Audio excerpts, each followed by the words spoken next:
Today's lesson is Cranberry Orange Scone, my healthy take on this version. Into a large mixing bowl, add all-purpose flour, whole wheat flour, salt, baking powder, and cranberries. Make sure you use the dry ones. The reason why we use the dry cranberry is because the fresh cranberries are very messy to bake with. They leave big craters and are very tart. Mix everything up well, set it aside, and let's cut one stick about 1/2 cup of cold butter into tiny cubes. You could definitely substitute this with coconut butter, but do not use coconut oil. There's a difference between coconut oil and coconut butter. Fun fact, did you know that English scones require less butter than American scone, which is why the English ones are flakier and lighter. The English scones also usually don't come with mixed dry fruit and nuts. Add the cold butter into the dry mixture.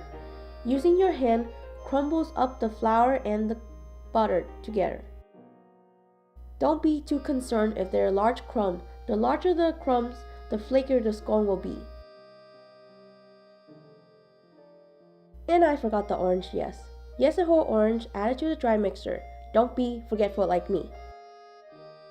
Fun fact, did you know that these addictive scones are also known as soda bread in Irish? Add 1/3 cups of maple syrup into the 1/2 measuring cup. Then fill the 1/2 measuring cup with fresh squeezed orange juice. Make sure to remove the orange seed. The reason why we're doing this is because if the liquid used in this recipe is more than 1/2 cup, the scone will turn out a little bit more cake-like. Add it to the vanilla extract, mix it well, and then add it to the dry mixture. Notice that there's no eggs in this recipe. Do you know why? Can you guess why? The addition of eggs in this recipe will make the scone more cake-like. Eggs are often used in baking to create structure and stability in the batter, as well as give moisture to the baking goods.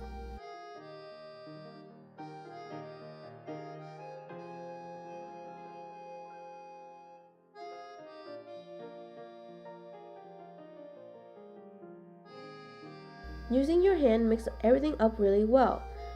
Your dough will not form into a perfect ball. It should stick together and still have some chunks. If your dough is too dry, add a pinch of fresh squeezed orange juice at a time until you get this consistency. Grease a 9-inch baking dish. Then add in the batter and spread it out evenly onto the baking dish. Did you know that scone originated from Scotland, known as their quick bread, instead of England? Yep, it wasn't really popular in England until the late 1700s when Anna, the Duchess of Bedford, asked for the scone along with her tea during afternoon tea time. Since then, the scones are served along with tea during English afternoon tea time.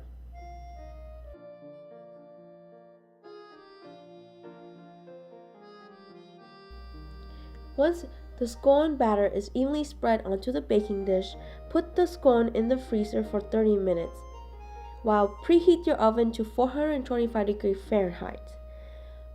Freezing the scone prior to baking allows the gluten in the flour to relax, which results in a flakier scone. After 30 minutes, put your scone into the oven and bake for about 20 to 25 minutes, or until an insert of a knife or toothpicks to come out clean. Oh, fun fact! Scones are not the same as biscuits, so do not call these biscuits.